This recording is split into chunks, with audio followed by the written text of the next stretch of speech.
Linda, c'est ton tour. La Bible dit que tu dois te soumettre à ton mari. La soumission, c'est quoi? C'est pas l'esclavage. La soumission, c'est le respect. C'est tout ce que ça veut dire. Ça veut dire, femme, respecte ton mari. Tu sais, tu peux tout donner à un homme. Tu peux tout lui donner. Mais s'il ne sent pas que tu le respectes, il ne peut pas être comblé. Donc, il aime ça.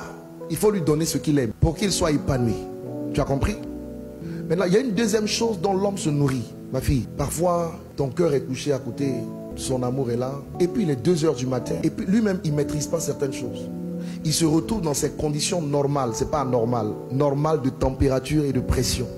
Et il va dire, mon amour, quand il dit mon amour à 2 heures du matin, comment tu réponds? Oui, mon cœur. Ça peut lui arriver d'être dans les mêmes conditions à 5 heures du matin. Comment tu réponds? Oui, mon cœur. 13 heures.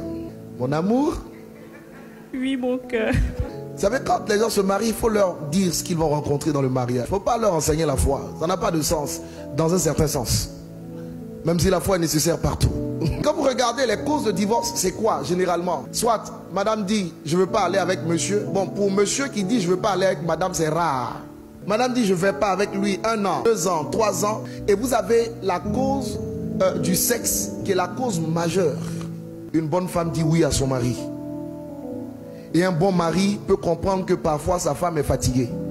Donc l'homme, il se nourrit, lui, sur le plan psychologique, de ce qu'il voit.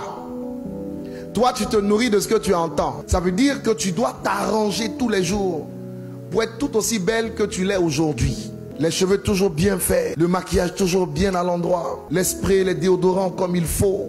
Tu dois toujours être prête pour accueillir ton mari. Quand tu sortiras de chez toi, tu es une femme mariée.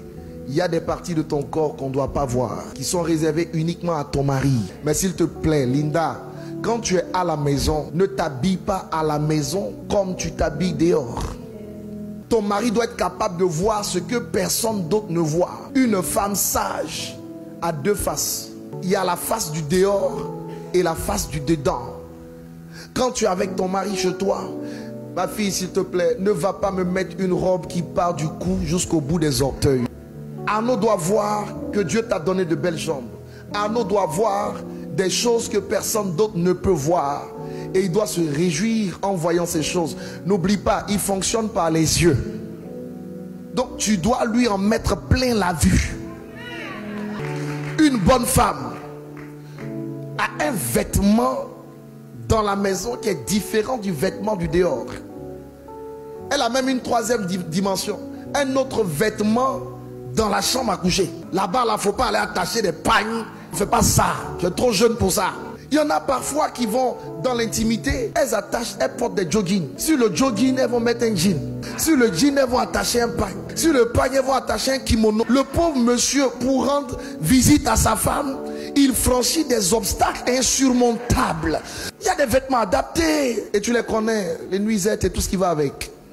Tu vois, aujourd'hui tu es entré dans le mariage, c'est une victoire. Mais rester dans le mariage, c'est un autre championnat qui commence. Oui, il faut dire ça. Surtout quand elles sont chrétiennes, ils sont chrétiens. Quand tu t'es marié là, ce n'est pas fini. C'est une victoire que tu as acquise, mais il y a un autre combat dedans. Voilà, donc il faut agir de façon sage pour rester dans cette victoire. Je vous dis une dernière chose et puis je vais vous bénir. Écoutez-moi bien.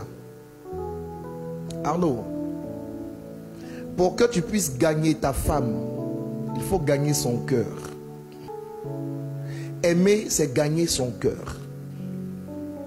Et quand tu gagnes le cœur de ta femme, et si tu réussis à gagner son cœur, tu gagneras son corps.